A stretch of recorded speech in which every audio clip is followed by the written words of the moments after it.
Assalamualaikum warahmatullahi wabarakatuh. Alhamdulillah, pada hari ini kita akan membahas materi IPA tentang sifat dan perubahan zat. Yang pertama, sifat dan perubahan zat.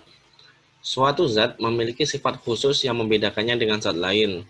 Sifat yang dimiliki suatu zat meliputi sifat fisika dan sifat kimia. Sifat fisika dapat dengan mudah diamati atau diukur, sedangkan sifat kimia berkaitan dengan kemampuan zat untuk berubah membentuk zat lain. Selanjutnya, sifat dari zat fisika. Sifat fisika suatu zat adalah ciri khas yang dimiliki suatu zat, tetapi tidak berhubungan dengan pembentukan zat baru. Sifat ini dapat diketahui dari hasil pengamatan dan pengukuran. Sifat fisika dibagi menjadi beberapa jenis. Yang pertama ada kelarutan.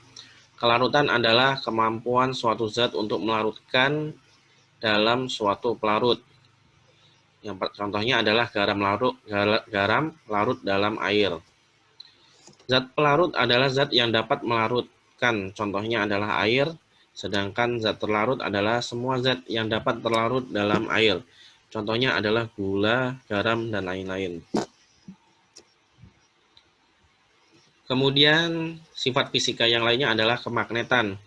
Kemagnetan adalah kemampuan suatu logam untuk dipengaruhi medan magnet.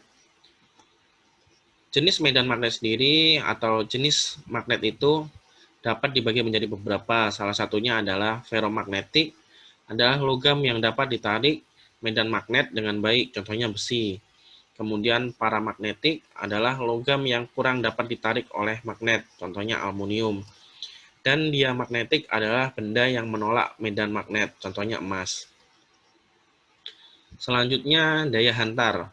Kemampuan suatu zat untuk menghantarkan arus listrik atau daya hantar panas. Contohnya adalah zat yang dapat menghantarkan arus listrik atau panas dengan baik disebut konduktor. Sedangkan zat yang tidak dapat atau sulit menghantarkan arus listrik atau panas disebut isolator. Kemudian kekerasan. Ukuran untuk menentukan keras lunaknya suatu zat yang diukur dengan skala Mohs disebut kekerasan. Kemampuan zat untuk bertahan terhadap goresan juga dapat disebut kekerasan. Contohnya adalah intan memiliki kekerasan lebih tinggi dibandingkan emas. Kemudian titik didih. Suhu terendah suatu zat mulai berubah wujud dari cair menjadi gas disebut dengan titik didih. Contoh titik didih air adalah 100 derajat Celcius. Kemudian ada titik leleh. Suhu terendah suatu zat mulai meleleh dari padat menjadi cair disebut titik leleh. Contohnya titik leleh emas itu berkisar antara 1064,18 derajat Celcius. Kemudian wujud zat. Zat dapat berubah wujud atau zat dapat berwujud padat, cair, dan gas. Zat akan mengalami perubahan wujud karena pengaruh suhu lingkungan. Contohnya air dapat berubah menjadi padat apabila dibekukan dan menjadi gas bila dipanaskan hingga titik didih karena air tersebut menguap melalui proses pemanasan. Selanjutnya, sifat fisika yang lain adalah bau. Bau ditimbulkan oleh gas yang dikeluarkan suatu zat. Kemudian warna. Warna ini berhubungan dengan besar panjang gelombang yang dipantulkan oleh permukaan zat ke mata. Contohnya pelangi. Ketika spektrum cahaya melalui air, itu akan membentuk seberkas cahaya, yaitu warna pelangi, Michiko Hibiniu. Kemudian rasa. Tanggapan indera perasa lidah terhadap rangsangan saraf. Contoh rasa adalah manis. Oh iya, Meijiko Hibiniu tadi sudah tahu kan ya singkatannya. Meijiko Hibiniu itu artinya adalah merah, jingga, kuning, hijau, biru, nila, dan ungu.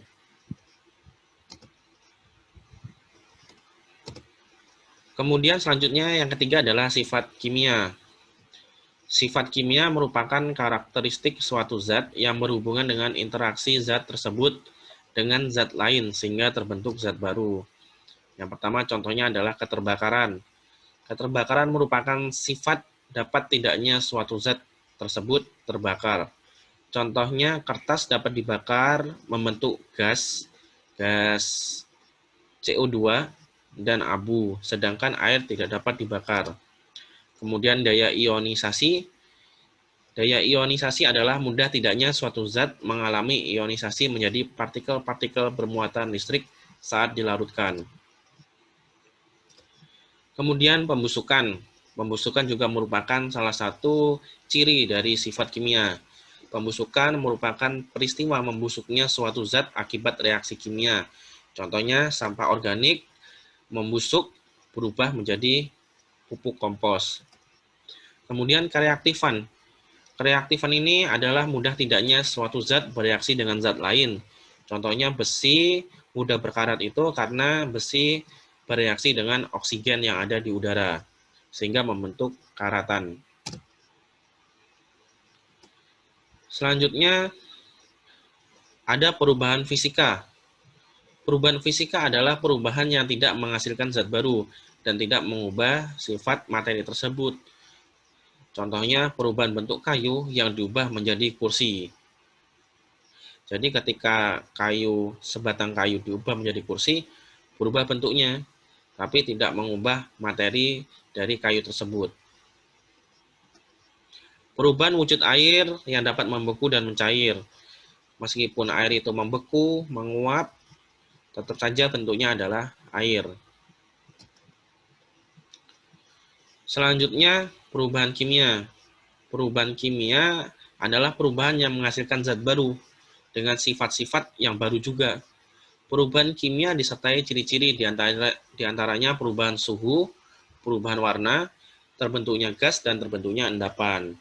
Jadi di sini contohnya ada pembakaran kertas. Tadi pembakaran kertas tentu selain merubah fisik, juga membentuk zat baru. Contohnya adalah endapan dan karbon dioksida. Tape ini juga mengubah ciri-ciri struktur kimianya dari singkong tadi. Kemudian besi menjadi berkarat, dia juga menghasilkan sifat baru.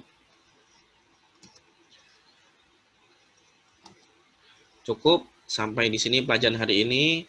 Kita lanjutkan pertemuan selanjutnya. Semoga bermanfaat. Wassalamualaikum warahmatullahi wabarakatuh.